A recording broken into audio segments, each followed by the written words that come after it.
Alors on est ici sur le fort Saint-Nicolas, sur la partie Entrecasteaux, qui est la partie haute du fort Saint-Nicolas, dans les jardins qui entourent la partie basse du fort, côté Vieux-Port, dans lesquels nous souhaitons accueillir le public dès 2022. Alors on veut réouvrir ce jardin au public puisqu'il a déjà eu une période d'ouverture au public et on veut permettre à tous les Marseillais, à tous ceux qui vont passer autour du Vieux-Port de pouvoir venir ici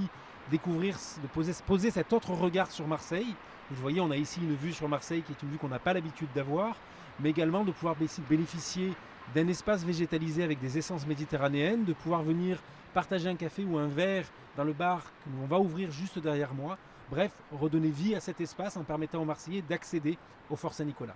Comme tous les acteurs qui interviennent sur Marseille ou tous les Marseillais, on rêve depuis longtemps d'ouvrir ce lieu au public,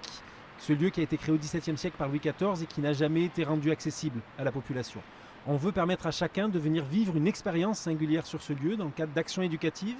en venant de découvrir l'histoire du fort et une partie de l'histoire de Marseille, mais également de découvrir toute une production artistique qui sera réalisée en partenariat avec des artistes locaux, des artistes nationaux et internationaux, et les jeunes du territoire ou la population tout simplement du territoire. L'enjeu, c'est de retravailler l'autonomie du fort. Ce fort était un fort de siège qui avait mis en place tout ce qu'il fallait pour fonctionner de façon autonome,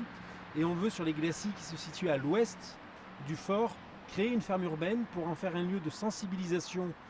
à l'agriculture urbaine, mais également permettre à chacun de découvrir, dans le cadre d'expérimentation, dans le cadre d'ateliers, comment on vient cultiver en plein cœur de ville. Ça, c'est un enjeu qui est important pour nous, qui va permettre de contribuer à l'alimentation du fort, puisqu'une partie de ce qui sera produit pourra être consommé sur place par nos visiteurs, mais également de diffuser la production vers des restaurants périphériques ou vers une partie de la population.